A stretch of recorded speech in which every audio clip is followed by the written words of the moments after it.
Bismillahirrahmanirrahim. Assalamualaikum warahmatullahi wabarakatuh. Innal hamdalillah nahmaduhu wa nasta'inuhu wa nastaghfiruhu wa natubu ilayh wa na'udzu billahi min shururi anfusina wa sayyiati a'malina. May yahdihillahu fala mudilla lahu wa may yudlil fala hadiyalah. Wa asyhadu an la ilaha illallah wahdahu la syarika lah wa asyhadu anna Muhammadan 'abduhu wa rasuluhu la nabiyya ba'dah. Ya ayyuhalladzina amanu taqullaha haqqa tuqatih wa la tamutunna illa wa antum muslimun. يا أيها الناس اتقوا ربكم الذي خلقكم من نفس واحدة وخلق منها زوجها وبث منهما رجالا كثيرا ونساء واتقوا الله الذي تساءلون به والأرحام إن الله كان عليكم رقيبا يا أيها الذين آمنوا اتقوا الله وقولوا قولا سديدا يصلح لكم أعمالكم ويغفر لكم ذنوبكم ومن يطع الله ورسوله فقد فاز فوزا عظيما أما بعد فإن أصدق الحديث كتاب الله وخير الهدى هدى محمد صلى الله عليه وسلم وشر الأمور محدثاتها وكل محدثة بدعة وكل بدعة ضلالة وكل ضلالة في النار. Para hadirin yang dirahmati oleh Allah Subhanahu wa taala, para jemaah umrah yang dimuliakan oleh Allah Subhanahu wa taala. Alhamdulillah pada pertemuan kemarin kita telah membahas tentang Al-Hasyr, tentang hari di mana seluruh manusia akan dibangkitkan oleh Allah Subhanahu wa taala dan akan dikumpulkan di padang mahsyar, di mana telah kita bahas bagaimana kondisi orang-orang kafir tatkala dibangkitkan, dihinakan oleh Allah Subhanahu wa taala. Demikian juga telah kita jelaskan bagaimana kaum mukminin, orang-orang beramal saleh akan dimuliakan oleh Allah pada hari kiamat kelak, ditampakkan amalan-amalan saleh mereka. Dan juga telah kita jelaskan bagaimana para pelaku maksiat dari kaum muslimin yang mereka akan dihinakan pula oleh Allah Subhanahu wa taala dengan ditunjukkan maksiat-maksiat yang mereka lakukan pada hari kiamat kelak. Kemudian di antara yang akan dikumpulkan oleh Allah Subhanahu wa taala adalah al-bahaim, yaitu hewan-hewan. Ada khilaf di antara para ulama apakah hewan-hewan akan juga dikumpulkan pada hari kiamat kelak. Sebagian ulama berpendapat bahwasanya hewan-hewan juga akan dibangkitkan dan akan dikumpulkan oleh Allah Subhanahu wa taala berdasarkan dalil-dalil yang ada. Sebagian ulama mengatakan mereka tidak dibangkitkan karena mereka tidak ada pembebanan. Mereka tidak akan masuk surga dan mereka tidak akan masuk neraka. Yang dibebani dengan syariat hanyalah manusia dan juga para jin. Oleh karenanya sebagian ulama mengatakan hewan-hewan dibangkitkan dan sebagian mengatakan tidak. Pendapat yang lebih kuat Allah alam bisawab bahwasanya para hewan juga akan dibangkitkan berdasarkan dalil-dalil yang ada. Di antara dalil tersebut Allah Subhanahu wa taala berfirman dalam Al-Qur'an, "Wa ma min dabbatin fil ardi wa la ta'irin yatiru bi janahihi illa umamun amsalukum." Kata Allah Subhanahu wa taala, tidak ada satu hewan melata pun di atas muka bumi ini dan tidak ada seekor burung yang terbang dengan mengepakkan kedua sayapnya kecuali mereka hewan-hewan tersebut umamun amsalukum. Mereka juga umat-umat sebagaimana kalian, wahai manusia. Kemudian kata Allah Subhanahu wa taala, "Tsumma ila rabbihim yuhsyarun." Kemudian mereka akan dikumpulkan kepada Rabb mereka. Dan ayat ini menjelaskan bahwasanya Allah menyatakan hewan-hewan pun akan dikumpulkan kepada Allah Subhanahu wa taala. Dalam ayat yang lain Allah Subhanahu wa taala berfirman dalam surat At-Takwir, kata Allah Subhanahu wa taala, "Wa idzal wuhushu husyirat." Wa idzal wuhushu husyirat. Dan wuhush artinya binatang-binatang liar. Dan ketika binatang-binatang liar akan dikumpulkan oleh Allah. Dan ini dalil yang sangat tegas. Karena surat At-Takwir, idza syamsu kuwirat wa idza nujumun kadarat dan seterusnya. Itu ayat-ayat yang berbicara tentang kondisi hari kiamat. Kondisi hari kiamat. Di antaranya di sela-sela ayat tersebut Allah mengatakan wa idzal wuhushu husyirat. Tatkala hewan-hewan liar, binatang-binatang liar dikumpulkan oleh Allah Subhanahu wa taala. Di antaranya juga firman Allah Subhanahu wa taala, "Wa min ayatihi khalqus samawati wal ardi wa ma batha fihima min dabbah." Dan di antara tanda-tanda kebesaran Allah adalah penciptaan langit dan bumi dan apa yang Allah apa yang Allah tebarkan berupa binatang-binatang melata. Wa huwa ala jam'ihim idza yasha'u qadir. Kata Allah Subhanahu wa taala, sungguhnya Allah Subhanahu wa taala jika berkehendak untuk mengumpulkan mereka, maka Allah mampu akan hal itu. Ini dalil bahwasanya Allah akan mengumpulkan binatang-binatang melata seluruhnya. Dan di antara dalil yang sangat tegas juga dalam hadis Nabi sallallahu alaihi wasallam dari hadis Abu Hurairah radhiyallahu taala anhu yang diriwayatkan oleh Imam Muslim, Rasulullah SAW bersabda, la tu'addannal huququ ila ahliha, bahwasanya hak-hak itu akan dikembalikan kepada pemiliknya yaumal qiyamah, pada hari kiamat, hatta yuqada lisyatil jalha min asyatil qarna, sampai-sampai kambing yang tidak bertanduk akan dimenangkan dari kambing yang bertanduk. Ya, jadi kambing yang bertanduk tatkala di dunia, ya, tatkala di dunia kambing bertanduk melukai kambing yang tidak bertanduk, maka pada hari kiamat kelak kambing yang bertanduk akan dikisos oleh Allah Subhanahu wa taala. Namun setelah itu, sebagaimana dalam riwayat yang lain, setelah dikisos antara hewan yang zalim kepada hewan yang tidak zalim, maka Allah mengatakan kuni turaba, jadilah tanah. Jadi Allah Subhanahu wa taala hanya mengumpulkan hewan-hewan tersebut. Kemudian kalau ada kisos, maka Allah akan menjalankan kisos di antara hewan-hewan tersebut untuk menunjukkan bahwasanya Allah Maha Adil. Allah Maha Adil meskipun hewan-hewan tersebut tidak akan masuk neraka atau masuk surga, tetapi Allah tunjukkan bahkan kambing yang bertanduk yang menzalimi kambing yang tidak bertanduk akan dikisos oleh Allah pada hari kiamat. Bagaimana lagi dengan manusia? Makanya Rasulullah SAW membuka hadisnya dengan mengatakan la tu'addannal huquq, maka setiap hak-hak akan dikembalikan kepada pemiliknya. Karenanya para hadirin yang dirahmati oleh Allah Subhanahu wa taala, yakinlah tidak ada hak yang hilang. Tidak pernah ada hak yang hilang. Kalau hak kita diambil di dunia ini, entah harta kita diambil, entah tanah kita diambil, entah apa saja hak kita, harga diri kita dijatuhkan, maka tidak akan ada yang hilang. Semuanya akan dikembalikan pada hari kiamat kelak. Allah tidak akan membiarkan. Bolehlah seorang dengan paksa mengambil harta kita, bolehlah seorang dengan paksa mengambil tanah kita, dan terjadi. Tanah diambil, tanah digusur, kemudian harta diambil, dirampas dengan kezaliman, karena mentang-mentang dia memiliki kekuatan, kemudian dia ambil harta orang lain dengan kezaliman. Maka ini semua tidak akan hilang. Semua tidak akan hilang. Jangankan manusia, hak hewan saja Allah akan tunaikan pada hari kiamat kelak. Bagaimana hak-hak manusia? Oleh karenanya para ulama menyebutkan hewan-hewan juga akan dibangkitkan oleh Allah pada hari kiamat, dikumpulkan. Wa idzal wuhushu husyirat, tatkala binatang-binatang liar dikumpulkan oleh Allah Subhanahu wa taala. Antum bayangkan bagaimana manusia tatkala keluar dari kuburan mereka, laki-laki dan perempuan dalam keadaan telanjang, kemudian di sampingnya ada hewan-hewan liar, semuanya berjalan dalam keadaan takut di hadapan Allah Subhanahu wa taala. Namun seperti kita jelaskan tadi, ya, bahwasanya hewan-hewan tersebut tatkala dikumpulkan bukan untuk dimasukkan di surga atau di neraka, akan tapi Allah mengkisos, dan ini dilihat oleh manusia untuk menunjukkan keadilan Allah Subhanahu wa taala. Setelah itu Allah mengatakan kuni turaba, jadilah hewan-hewan kalian, jadilah kalian menjadi tanah. Tatkala itu, ya, maka seorang kafir mengatakan, ya laitani kuntu turaba, seandainya aku menjadi tanah sebagaimana hewan-hewan tersebut, seandainya setelah kisos selesai urusan. Sebagaimana Allah sebutkan di akhir dari surat An-Naba, ya, tatkala orang-orang kafir diperlihatkan dengan azab neraka jahanam, maka dia mengatakan, ya laitani kuntu turaba, seandainya aku menjadi tanah sebagaimana hewan-hewan tersebut yang setelah disidang kemudian dikisos kemudian jadi tanah.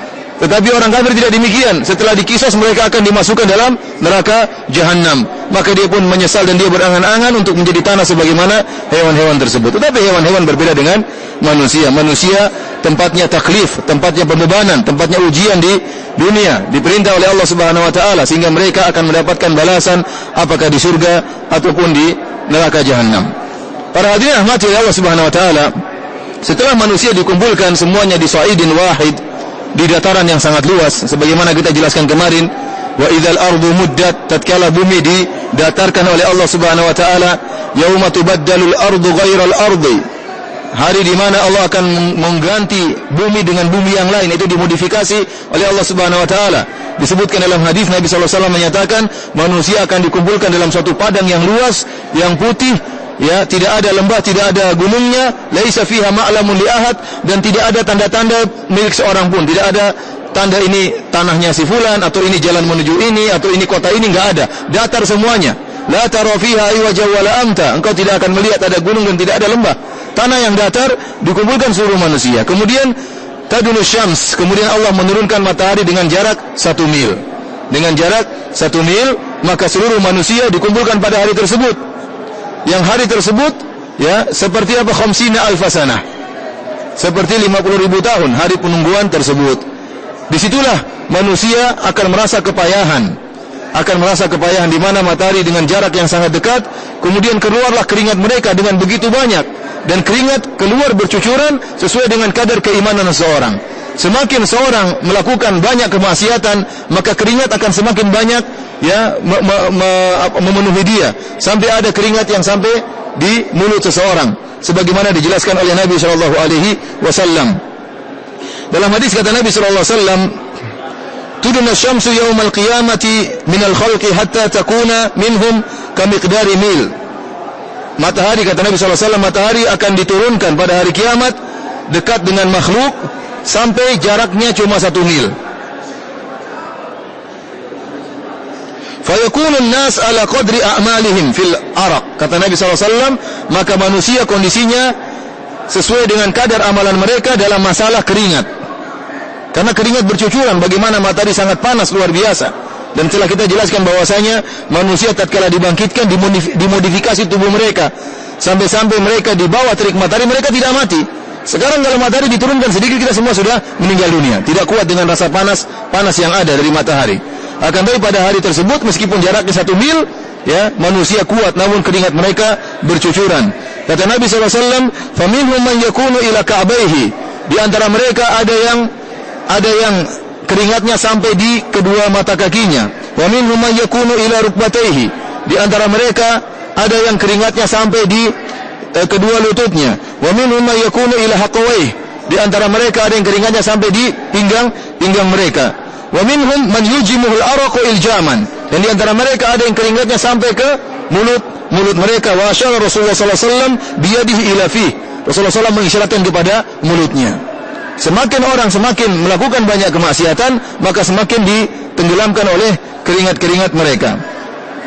Para hadirin rahmati Allah Subhanahu wa taala, maka manusia pada hari tersebut dikumpulkan dalam kondisi yang sangat amat payah, dalam terik matahari yang sangat panas, sementara jumlah mereka sangat banyak, kemudian dikumpulkan di dalam satu padang yang disebut dengan padang mahsyar. Kita bacakan hadis Nabi sallallahu alaihi wasallam tentang bagaimana kondisi manusia, mereka mencari syafaat dari para anbiya, daripada para nabi. Dan pada kondisi tersebut nampaklah kemuliaan Nabi sallallahu alaihi wasallam. Rasulullah sallallahu alaihi wasallam bersabda dalam hadisnya yang sangat panjang yang diriwayatkan oleh Imam Al-Bukhari dan juga diriwayatkan oleh Imam Muslim dari hadis Abu Hurairah radhiyallahu taala anhu. Nabi sallallahu alaihi wasallam mengatakan, "Ana sayyidun nasi yaumal qiyamah." Aku adalah pimpinan seluruh manusia pada hari kiamat. Wa hal tadruna bima dzaka? Tahukah kalian bagaimana dengan apa aku menjadi pimpinan seluruh manusia pada hari kiamat? Rasulullah SAW ingin menjelaskan kemuliaan dia pada hari kiamat. Maka Nabi SAW bersabda, melanjutkan pembicaraannya, "Yajma'ullahu yaumal qiyamati al-awwalin wal akhirin." Pada hari kiamat kelak Allah mengumpulkan seluruh manusia. Al-awwalin, dari manusia yang pernah ada dari sejak awal, dari Nabi Adam, wal akhirin, sampai manusia yang akan hidup sampai hari kiamat, fi sa'idin wahid, dikumpulkan pada satu padang. Kemudian kata Nabi sallallahu alaihi wasallam, "Wa tadnu syamsu fayablughun nasu minal ghammi wal karbi ma la yutiquna wa ma la yahtamilun." Maka matahari diturunkan dalam jarak 1 mil sehingga manusia, orang-orang merasakan penderitaan dan merasakan kepayahan yang mereka tidak kuasa untuk menghadapi kepayahan tersebut. Mereka tidak kuasa, tidak sanggup untuk menghadapi kepayahan tersebut. Bagaimana tidak, matahari jaraknya 1 mil dan ini sangat panas. Fayaqulu ba'dun nasi li ba'd. Tentunya kita katakan bahwasanya ada sebagian orang yang dinaungi oleh Allah Subhanahu wa taala. Sebagaimana dalam hadis kata Nabi sallallahu alaihi wasallam, "Sab'atun yudhilluhumullah fi yaumin la dhilla illa dhilluh." Ada 7 golongan yang Allah akan naungi pada hari kiamat tatkala tidak ada naungan kecuali naungan arsy Allah Subhanahu wa taala. Intinya orang-orang beriman bagaimanapun kondisinya, mereka masih lebih baik dan jauh lebih baik daripada orang-orang kafir. Oleh karena Allah sebut, Nabi sallallahu alaihi wasallam sebutkan ada 7 golongan yang akan tatkala manusia dalam kondisi sangat panas dan sangat payah, mereka dinaungi oleh naungan arsy Allah Subhanahu wa taala. Di antaranya kata Nabi sallallahu alaihi wasallam, imamun adil, seorang imam yang adil, pemimpin yang adil. Kemudian rajulani tahabba fillah, ijtama alaihi wa tafarraqa alaihi. 2 orang yang saling mencintai karena Allah Subhanahu wa taala. Mereka bertemu karena Allah dan mereka berpisah juga karena Allah Subhanahu wa taala. Yang ketiga, rajulun qalbuhu mu'allaqun bil masajid. Seorang yang hatinya senantiasa rindu untuk ke masjid. Dia selalu rindu kapan dikumandangkan azan. Dia ingin selalu pergi ke masjid. Ya. Di antaranya rajulun da'atu imra'atun dhatu mansibin wa jamalin faqala inni akhafullah. Seorang lelaki yang dia diajak berzina oleh seorang wanita yang cantik jelita dan kaya raya. Yang mengajak berzina bukan sembarang wanita, tetapi wanita yang kaya raya dan cantik jelita. Faqala inni akhafullah. Maka dia mengatakan, aku takut kepada Allah Subhanahu wa taala. Ini di antara orang-orang yang akan dinaungi oleh Allah pada hari kiamat. Di antaranya kata Nabi sallallahu alaihi wasallam, rajulun dzakarallaha khaliyan fafadat ainah. Seorang lelaki yang dia merenungkan tatkala dia bersendirian, kemudian dia merenungkan keagungan Allah Subhanahu wa taala, fafadat ainah, maka dia pun menangis karena takut kepada Allah Subhanahu wa taala. Di antaranya kata Nabi sallallahu alaihi wasallam, rajulun tasaddaqa bi yaminihi fa akhfaha hatta la ta'lama shimaluhu ma tunfiqu yaminuhu. Seorang yang dia bersedekah dengan tangan kanannya, lalu dia sembunyikan sedekahnya tersebut, ya, sampai-sampai tangan kirinya tidak tahu apa yang disedekahkan oleh tangan kanannya. Artinya dia benar-benar ikhlas tatkala dia bersedekah. Yang satunya, yang ketujuh kata Nabi sallallahu alaihi wasallam, rajulun atau syabun nasya'a fi ibadatillah. Anak muda yang dia tumbuh di atas beribadah kepada Allah Subhanahu wa taala. Tatkala anak-anak muda biasanya hobinya berhura-hura, hobinya menghabiskan waktu, anak muda ini dia mengaji, salat, ibadah, maka ketujuh orang ini, tujuh golongan ini akan dinaungi oleh Allah pada hari kiamat kelak, di hari yang sangat mengerikan tersebut. Namun pada umumnya manusia seluruhnya dalam kondisi kepayahan. Manusia seluruhnya dalam kondisi kepayahan. Oleh karenanya Nabi sallallahu alaihi wasallam mengatakan, fayablughun nasu minal ghammi wal karbi ma la yutiqun wa ma la yahtamilun. Maka orang-orang akan merasakan penderitaan dan kepayahan apa yang mereka tidak mampu dan tidak sanggup untuk mereka rasakan. Fayaqulu ba'dun nasi li ba'd, ala tarawna ma antum fi? Maka sebagian mengatakan kepada sebagian yang lain, tidaklah kalian melihat kondisi kalian? Ala tarawna ma qad balaghakum? Tidakkah kalian apa yang telah yang menimpa kalian? Ala tanzuruna man yashfa'u lakum ila rabbikum? Tidakkah kalian mencari orang yang bisa memberi syafaat bagi kalian? Maka mulailah mereka berfikir untuk mencari orang supaya bisa memberi syafaat bagi mereka. Syafaat untuk apa? Agar Allah segera datang dan memulai persidangan. Jadi mereka sekarang dalam masa penungguan di padang mahsyar. Setelah dibangkitkan oleh Allah Subhanahu wa taala, ya, kemudian mereka menunggu di padang mahsyar. Kemudian fayaqulu ba'dun nas li ba'din itu Adam, fayatuna Adam. Sebagian mengatakan kita pergi ke Adam. Maka mereka pun mendatangi Nabi Adam alaihissalam. Fayaqulun, maka mereka pun mulai memuji Adam alaihissalam sebelum mereka meminta syafaat. Kata mereka, ya Adam anta abul bashar, wahai Adam, sungguhnya engkau adalah nenek moyangnya manusia. Khalaqakallahu biyadihi, Allah telah menciptakan engkau dengan tangannya.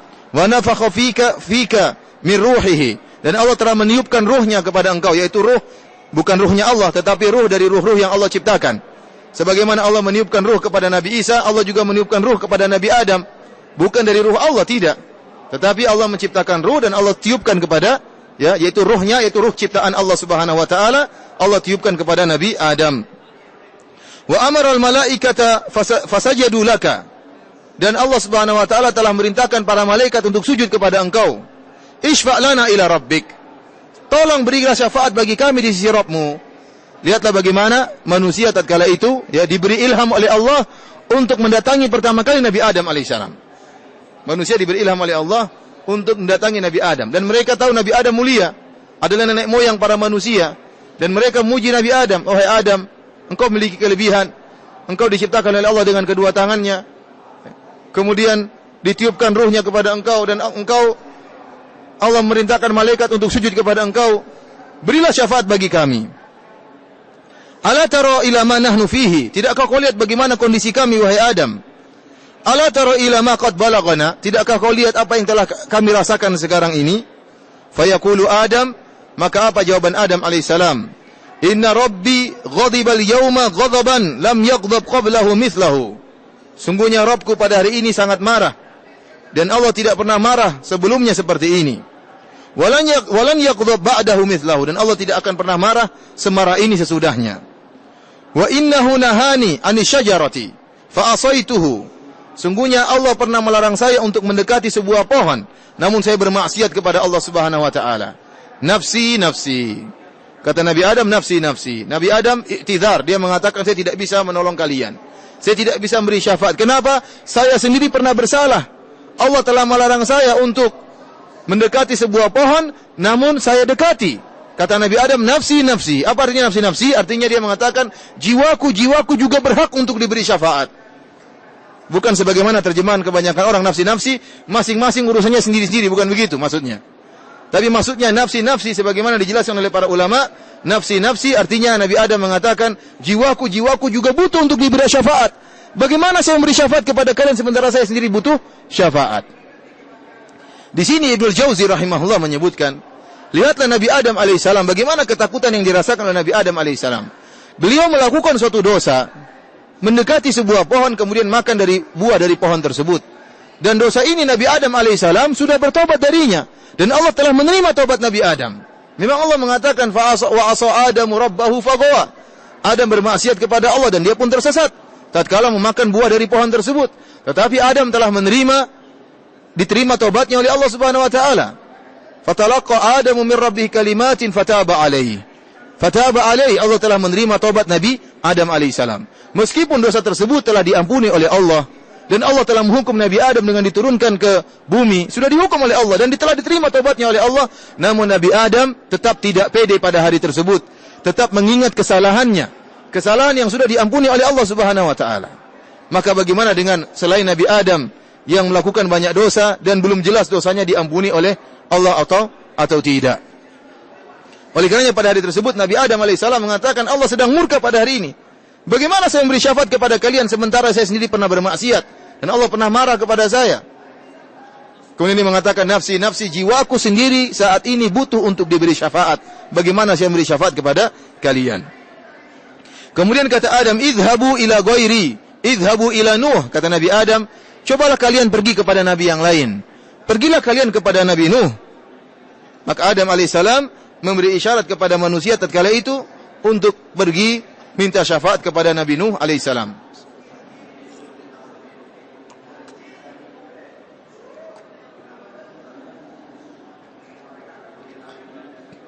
Para hadirin yang dirahmati oleh Allah Subhanahu wa taala, kemudian Nabi melanjutkan kisahnya, melanjutkan hadisnya. Kata Nabi sallallahu alaihi wasallam, "Fayatuna Nuhan", maka orang-orang pun mendatangi Nabi Nuh alaihissalam. Fayaqulun, "Ya Nuh, anta awwalur rusuli ilal ardi." Wahai Nabi Nuh, engkau adalah rasul pertama yang Allah utus ke atas muka bumi. Wa sammaka Allahu 'abdan syakuran. Dan Allah telah menyamakan engkau dengan hamba yang bersyukur. Jadi manusia, orang-orang tatkala itu mengingatkan tentang keutamaan Nabi Nuh agar Nabi Nuh berani atau punya pede untuk minta syafaat kepada Allah Subhanahu wa taala. Mereka ingatkan, wahai Nabi Nuh, engkau adalah rasul yang pertama. Rasul yang pertama mulia. Kita telah jelaskan bahwasanya Nabi Adam adalah seorang nabi. Dan Nabi Adam diturunkan bimanzilah seperti orang yang sedang mentarbiyah anak-anaknya, dan manusia tatkala itu jumlahnya masih sedikit. Belum ada kesyirikan, belum ada kemaksiatan, tapi belum sampai pada derajat kesyirikan. Antara Nabi Adam dengan Nabi Nuh ada 10 kurun. Tatkala di zaman Nabi Nuh alaihissalam terjadi kesyirikan, maka Allah utus Rasul yang pertama untuk mendakwai orang-orang kafir yang terjerumus dalam kesyirikan, yaitu Nabi Nuh alaihissalam. Oleh karenanya manusia tatkala itu mengatakan, anta awalur rusul. Wahai Nuh, engkau adalah Rasul yang pertama. Dan Allah menamakan engkau dengan abdan syakura, seorang hamba yang pandai bersyukur kepada Allah Subhanahu wa taala. Ishfa' lana ila rabbik. Tolong beri syafaat bagi kami di sisi Allah Subhanahu wa taala. Ala tara ma nahnu fih. Tidakkah kau melihat bagaimana kondisi kami? Ala tara ma qad balagana. Tidakkah kau lihat kepayahan yang sedang kami rasakan, wahai Nuh? Fayaqulu lahum, maka apa jawaban Nabi Nuh alaihi salam? Inna rabbi qad ghadiba al-yawma ghadaban lam yaghdab qablahu mithlahu wa lan yaghdab ba'dahu mithlahu. Sungguhnya Rabbku sedang murka pada hari ini, dan dia tidak pernah murka sebelumnya seperti ini, dan tidak akan murka sebagaimana hari ini. Wa innahu qad kana li da'watun da'awtu biha ala qaumi. Sesungguhnya saya punya doa dahulu yang pasti dikabulkan oleh Allah Subhanahu wa taala, maka saya gunakan untuk mendoakan kecelakaan bagi umatku. Nafsi, nafsi. Jiwaku yang butuh untuk diberi syafaat. Di sini Nabi Nuh alaihissalam menyebutkan alasan dia. Kalau tadi Nabi Adam mengatakan, saya pernah bermaksiat, saya pernah memakan buah yang dilarang oleh Allah Subhanahu wa taala. Nabi Nuh juga mengajukan uzur dia. Dia mengatakan, saya punya doa yang dikabulkan dan saya gunakan untuk mendoakan kaumku supaya mereka binasa. Sebagian orang tatkala membaca hadis ini, mereka mengatakan Nuh tatkala berdoa agar Allah menurunkan atau memunculkan banjir kepada kaumnya, Nuh berdosa. Oleh karenanya Nabi Nuh alaihissalam menyebutkan hal ini di padang mahsyar. Jawabannya ini bukan dosanya Nabi Nuh alaihissalam. Dan Nabi Nuh alaihissalam adalah nabi yang sangat sabar. Oleh karenanya kalau kita perhatikan dalam hadis ini, manusia akan datang setelah Nabi Adam, mereka akan datang kepada Nabi Nuh. Kemudian mereka mendatangi Nabi Ibrahim, mereka mendatangi Nabi Musa, mereka mendatangi Nabi Isa, dan mereka mendatangi Nabi Muhammad. Dan 5 nabi ini selain Nabi Nuh adalah ulul azmi minar rusul. Adalah rasul ulul azmi, rasul-rasul yang paling top di antara 25 rasul dan rasul-rasul yang lainnya. Yang paling top, yang paling mulia di sisi Allah 5 rasul ini. Dan kenapa dikatakan ulul azmi? Karena mereka sabar dalam berdakwah. Oleh karenanya Allah Subhanahu wa taala mengatakan kepada Nabi Muhammad SAW, "Wasbir kama sabara ulul azmi minar rusul." Wahai Muhammad, bersabarlah engkau sebagaimana sabarnya para ulul azmi minar rusul. Di antara nabi yang paling bersabar dalam berdakwah adalah Nabi Nuh alaihissalam. Nabi Nuh alaihissalam, ya. Kata Allah Subhanahu wa taala, "Falabitha fihim alfasanatin illa 50 ama." Allah Subhanahu wa taala mengirim Nabi Nuh kepada kaumnya, dan Nabi Nuh alaihissalam ya berada di kaumnya selama 950 tahun, 950 tahun berdakwah. Jadi ini bukan bilangan yang sedikit. Bilangan yang panjang, jumlah tahun yang sangat banyak, 950 tahun. Dan dihabiskan waktu tersebut untuk berdakwah. Oleh karenanya kalau kita baca surat Nuh, kita lihat bagaimana sabarnya Nabi Nuh alaihissalam. Nabi Nuh mengatakan, "Inni da'autu qaumi laila wa nahara, falam yazidhum du'ai illa firara." Ya Allah, aku telah mendakwahi kaumku siang dan malam. Siang dan malam Nabi Nuh berdakwah. Siang hari berdakwah, malam hari berdakwah, tidak kenal lelah. Falam yazidhum du'ai illa firara. Dan tidaklah setiap aku berdakwah kecuali mereka semakin kabur. Wa inni kullama da'autuhum litaghfira lahum ja'alu asabi'ahum fi adhanihim wastaghshaw thiyabahum wa asarru wastakbaru istikbara. Dan setiap kali aku berdakwah kepada mereka, ya Allah, dalam rangka agar engkau ya Allah mengampuni mereka. Lihatlah bagaimana niat tulus Nabi Nuh. Dia mengatakan, ya Allah, setiap aku berdakwah agar engkau mengampuni mereka, ja'alu asabi'ahum fi adhani, mereka meletakkan jari-jari mereka di telinga-telinga mereka. Selama saya berdakwah dan selama saya rasa para ustadz berdakwah, jarang atau hampir tidak pernah menemukan orang yang sedang kita dakwahi kemudian dia meletakkan kedua jarinya di telinganya dengan mengatakan, "Ustadz silakan ngomong Ustadz." Tidak ada, kita nggak pernah menghadapi orang seperti ini. Ini penghinaan yang luar biasa kepada Nabi Nuh alaihissalam. Bayangkan Nabi Nuh sedang berdakwah, mereka dengan enaknya meletakkan jari di telinga mereka. Gimana orang tidak jengkel tatkala melihat seperti itu? Wastakbaru istikbara. Dan semakin sombong dan semakin angkuh, setelah didakwai semakin sombong dan semakin angkuh. Bahkan disebutkan tidak ada dalil yang menunjukkan umurnya kaumnya Nabi Nuh juga panjang. Tidak ada dalil dalam Al-Quran maupun Sunnah yang ada dalilnya Nabi Nuh yang umurnya panjang.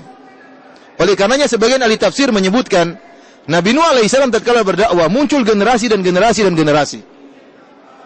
Jadi Nabi Nuh yang dipanjangkan umurnya oleh Allah Subhanahu wa taala. Sementara generasi yang didakwai oleh Nabi Nuh alaihissalam, sebelum mereka meninggal, mereka ingatkan anak-anak mereka, ingat, jangan kau ikuti orang gila si Nuh itu. Sehingga muncullah generasi berikutnya sama kondisinya, tidak mau taat kepada Nabi Nuh. Dan mewasiatkan kepada generasi berikutnya, ingat anak-anakku, kalau kalian nanti sudah besar, jangan dengar itu Nuh. Dia hanya orang yang ingin jadi pemimpin, dia hanya orang-orang hinaan yang ikut dia, cuma orang-orang miskin, dihina Nabi Nuh alaihissalam.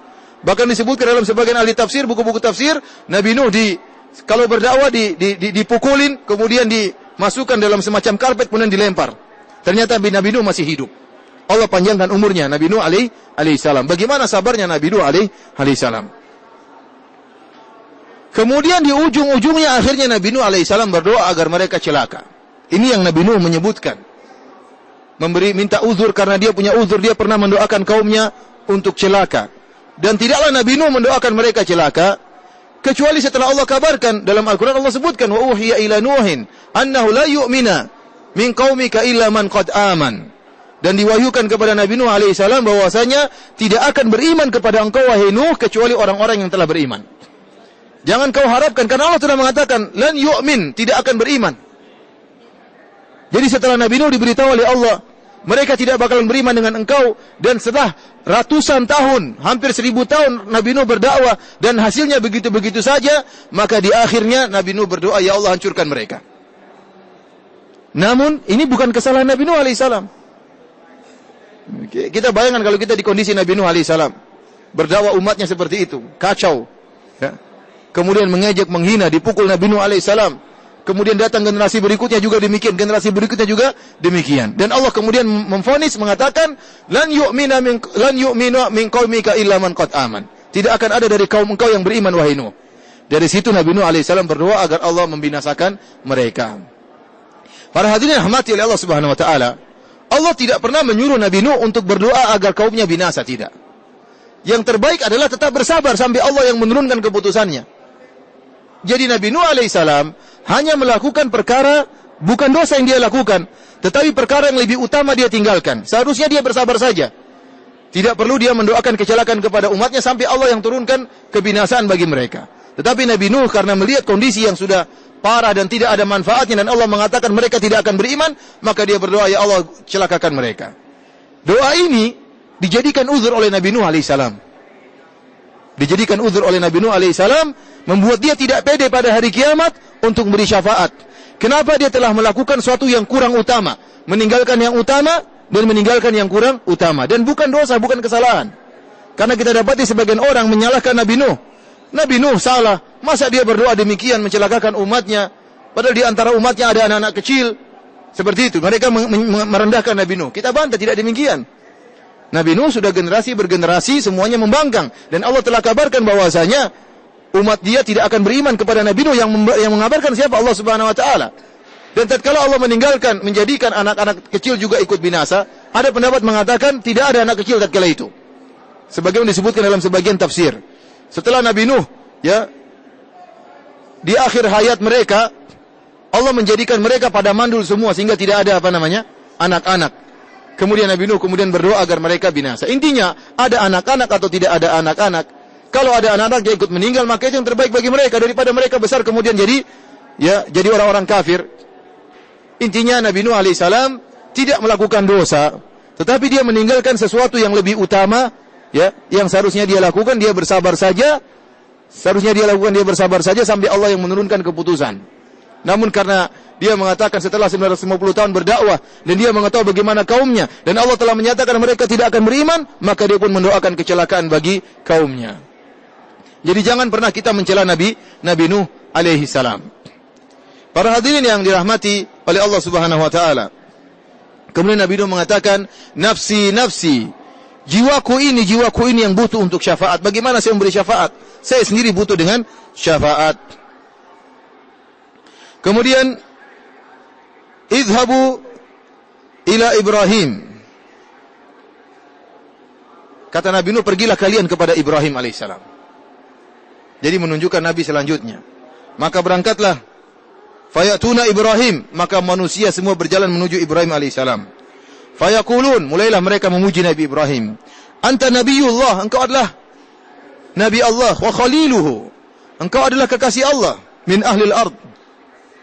Ishfa' lana ila rabbik. Berilah syafaat bagi kami di sisi Allah Subhanahu wa taala. Dan kita telah jelaskan di antara keutamaan Nabi Ibrahim adalah Allah berfirman, wattakhadallahu Ibrahim khalila. Allah menjadikan Ibrahim sebagai kekasih, dan tidak ada rasul yang dijadikan kekasih oleh Allah kecuali Ibrahim dan Muhammad alaihi wassalam. Oleh karena Nabi Muhammad SAW mengatakan, innallaha ittakhadhani khalila kama ittakhadha Ibrahim khalila. Law kuntu muttakhidan khalila minan nasi lattakhadhtu Abu Bakrin khalila. Walakin sahibukum Khalilur Rahman. Kata Nabi SAW, Allah menjadikan aku kekasih Allah, sebagaimana Allah menjadikan Ibrahim sebagai kekasih Allah. Kalau saya boleh mengambil kekasih selain Allah dari manusia, saya akan menjadikan Abu Bakar sebagai kekasih saya. Tetapi tidak boleh. Saya ini kekasih Allah Subhanahu wa taala. Jadi di antara keistimewaan Nabi Ibrahim alaihissalam yang tidak dimiliki oleh nabi-nabi yang lain kecuali Nabi Muhammad, Nabi Ibrahim adalah kekasih Allah. Kita tahu bagaimana sih kata kekasih? Kekasih itu apa? Allah cinta sama Nabi Ibrahim alaihissalam. Dan kekasih bisa bicara kepada kekasihnya. Kekasih bisa ngomong kepada kekasihnya. Oleh karenanya manusia tatkala itu mengingatkan kepada Ibrahim, anta khalilullah. Engkau kekasih Allah, wahai Ibrahim. tolong beri syafaat bagi kami. Beritahu kepada kekasih engkau Allah subhanahu wa ta'ala untuk beri syafaat kepada kami, kepada Tuhan kami, agar beri syafaat kepada kami. Maka kata Ibrahim alaihissalam, Inna Rabbi qad ghadiba al-yawma ghadaban lam yaghdab qablahu mithlahu wa la yaghdab ba'dahu mithlahu. Sungguhnya Rabbku pada hari ini telah murka, dan Allah tidak pernah murka sebagaimana hari ini dan tidak akan murka setelahnya seperti ini. Wa dzakara kadzibatihi. Kemudian Nabi Ibrahim menyebutkan dusta-dustanya. Nabi Ibrahim minta uzur, dia mengatakan saya pernah berdosa 3 kali. Saya pernah berdosa berapa kali? 3 kali. Ya ikhwan, ini pun bukan dosa Nabi Ibrahim alaihissalam. Jadi seluruh para nabi, tatkala mereka diminta untuk syafaat, semuanya mengajukan uzur, yang uzur semua sebenarnya bukan uzur. Nabi Adam mengatakan saya pernah bermaksiat tapi itu sudah diampuni dan sudah diberi hukuman oleh Allah. Nabi Adam sudah diberi hukuman, sudah diturunkan ke bumi dan dosanya telah diampuni. Ini bukan sudah selesai. Kata Nabi SAW, At-Taib kaman la dzamba lahu, seorang yang bertaubat sebagaimana orang tidak ada dosanya. Namun tetapi itu diingat oleh Nabi Adam alaihissalam dan menjadikan dia tidak pede untuk beri syafaat. Maka dia mengatakan saya berhak untuk beri syafaat. Nabi Nuh alaihissalam melakukan yang tidak utama. Yang utama dia tinggalkan, dia melakukan yang tidak utama, yaitu mendoakan kecelakaan bagi umatnya setelah dia lama berdakwah 950 tahun dan dia menyesalkan akan hal itu, dan ini bukan dosa. Namun buat dia tidak pede untuk memberi syafaat pada hari tersebut. Demikian juga Nabi Ibrahim alaihissalam. Nabi Ibrahim alaihissalam menyebutkan dia berdosa 3 kali. Barang siapa yang perhatikan dusta-dusta Nabi Ibrahim alaihissalam, seluruh dustanya adalah demi dakwah. Seluruh dustanya adalah demi dakwah. Dusta yang pertama yang dilakukan oleh Nabi Ibrahim alaihissalam, tatkala dia berjalan bersama istrinya Sarah melewati negeri Mesir, dan di negeri Mesir ada raja yang jelalatan, suka mencari wanita-wanita yang cantik, bahkan dia punya pasukan untuk mencari-cari wanita yang cantik, dan Nabi Ibrahim sudah tahu akan hal itu. Maka tatkala dia melewati negeri tersebut, dia mengatakan, wahai Sarah, tidak ada yang beriman di atas muka bumi ini kecuali saya dan kamu. Tidak ada yang beriman di atas muka bumi ini kecuali saya dan kamu. Bayangkan, Nabi Ibrahim hidup di zaman tidak ada yang beriman. Satu penduduk muka bumi semua tidak ada yang beriman kecuali dia dengan istrinya. Maka dia mengatakan, kalau ada yang bertanya kepada aku tentang engkau, maka aku akan katakan, engkau adalah saudariku. Artinya saudariku sesama Islam. Saudariku apa? Dalam Islam. Dan benar, akhirnya ada yang datang bertanya kepada Ibrahim. Dilaporkan ada wanita cantik. Istri Ibrahim cantik jelita, Siti Sarah. Maka datanglah pasukan bertanya, siapa itu? Nabi Ibrahim mengatakan, dia saudariku, dia saudaraku sama Islam. Kenapa kalau Nabi Ibrahim mengatakan dia istriku, dia akan dibunuh oleh raja tersebut, akan dilepaskan, diceraikan dengan paksa dan dibunuh Nabi Ibrahim alaihissalam. Wallahu a'lam bishawab. Oleh kerana Nabi Ibrahim mengatakan dia saudariku. Kalau saudari ya sudah, enggak jadi masalah. Maka diambillah istrinya, kemudian hendak dizinai oleh sang raja. Maka Nabi Ibrahim alaihissalam salat dan berdoa kepada Allah Subhanahu wa taala sehingga Allah menjaga Sarah. Setiap sang raja ingin mendekati Sarah, tiba-tiba tangan dia terkekang dengan kekangan yang kuat. Kemudian dia mengatakan, wahai Sarah, berdoalah kepada Tuhanmu agar melepaskan kekangan ini. Maka Sarah pun berdoa dan dia berjanji dia tidak akan mengulangi perbuatannya. Begitu Sarah berdoa dan kekangan di tangannya terlepas, maka dia kembali lagi ingin menerkam Sarah. Maka terkekang lagi tangannya lebih kuat daripada sebelumnya. Maka dia mengatakan, wahai Sarah, sudah ini terakhir, saya tidak akan mengganggu engkau lagi, doakan kepada Tuhanmu agar melepaskan kekangan ini. Maka Sarah berdoa, terlepaslah kekangan ini kedua kalinya. Ternyata dia dusta lagi, karena saking cantiknya Sarah ini dia ingin menerkam lagi. Maka terkekang lagi tangannya ketiga kalinya, lebih kuat daripada yang sebelumnya. Dia mengatakan, taubat, ini terakhir, enggak lagi saya tidak akan mau engkau. Doalah kepada Tuhanmu. Maka Sarah berdoa, maka terlepaslah kekangan kedua tangan raja tersebut. Maka dia mengatakan kepada anak buahnya, kalian telah tidak mendatangkan kepadaku seorang wanita, tapi kalian telah mendatangkan kepadaku setan perempuan. Akhirnya dilepaslah Sarah dan diberi hadiah Hajar. Hajar yang akhirnya dinikahi oleh Nabi Ibrahim. Ini dusta Nabi Ibrahim yang pertama. Kalau kita lihat dusta ini, dusta yang dalam kondisi dia bukan dusta asli, bukan dusta murni. Istilah dalam syariat namanya tauriyah. Tauriyah adalah ucapan yang benar diucapkan, namun yang di depan salah paham. Namun ucapannya tidak dusta. Contohnya ada seorang ingin merampok kita misalnya. Kemudian mengatakan, keluarkan uang dari kantongmu. Atau mengatakan, kamu punya uang. Kita mengatakan kita tidak punya uang. Kita tidak punya uang di kantong, enggak ada. Memang enggak ada, tapi ada ATM ya banyak. Ini dia tidak bohong. Dia tidak bohong. Tetapi orang yang mendengar salah paham. Orang yang mendengar salah paham. Dalam istilah syariat namanya tauriyah. Seperti tatkala Nabi Muhammad SAW berjalan bersama Abu Bakar. Tatkala hijrah. Orang-orang mengenal Abu Bakar namun mereka tidak mengenal Nabi Muhammad. Nabi Muhammad jalan di depan. Maka orang bertanya kepada Abu Bakar, siapa di depanmu? Maka Abu Bakar mengatakan, hadza hadin ila tariq. Ini orang penunjuk jalan. Padahal Nabi bukan penunjuk jalan, tapi menunjuk jalan menuju surga. Bukan menunjuk jalan apa? Di jalan, bukan. Bahkan Nabi menyewa orang namanya Abdullah ibn Uraiqid sebagai penunjuk jalan mereka berdua. Tapi tatkala Abu Bakar tanya, siapa orang di depanmu?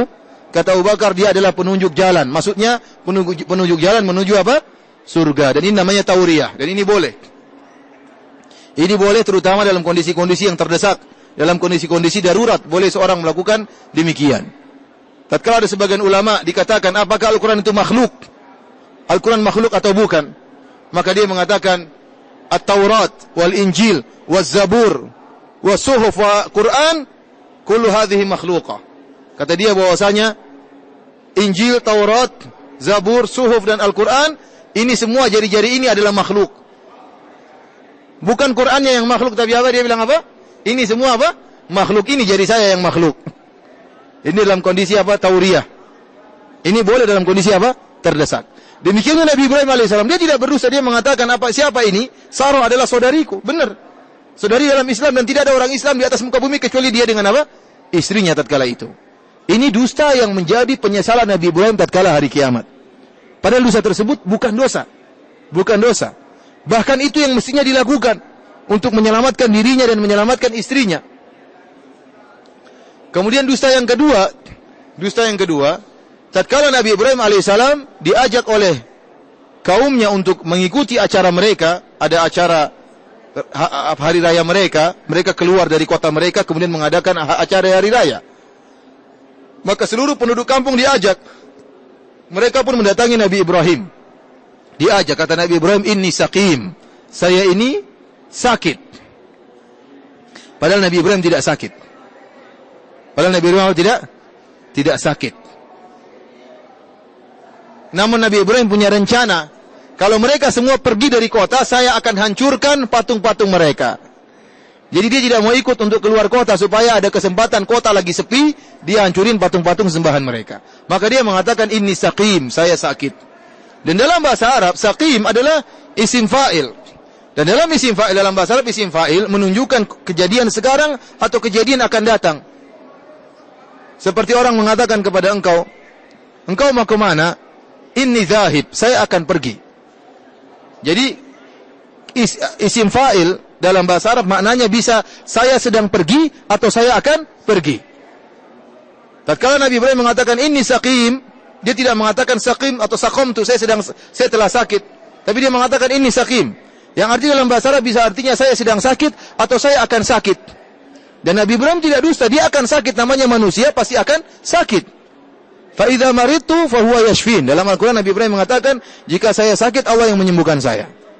Jadi Nabi Ibrahim alaihissalam mengucapkan lafal yang menunjukkan saya akan sakit. Dan ini bukan dusta. Atau dia mengatakan kalau saya ikut kalian, maka saya hanya menyakitkan hati saya. Ikut acara kalian yang penuh dengan kemaksiatan. Maka dia mengatakan saya sakit dalam hatinya kalau ikut kalian, ikut acara kalian yang penuh dengan kemaksiatan.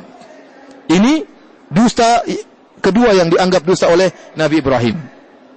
Dan dia juga bukan dusta sebenarnya. Masuk kepada tauriyah. Dusta yang ketiga para hadirin yang dirahmati oleh Allah Subhanahu wa taala adalah tatkala Nabi Ibrahim ditanya, "Man fa'ala hadza bi alihatina?" Siapa yang hancurkan Tuhan-Tuhan kami? Mereka mengatakan yang melakukan Ibrahim.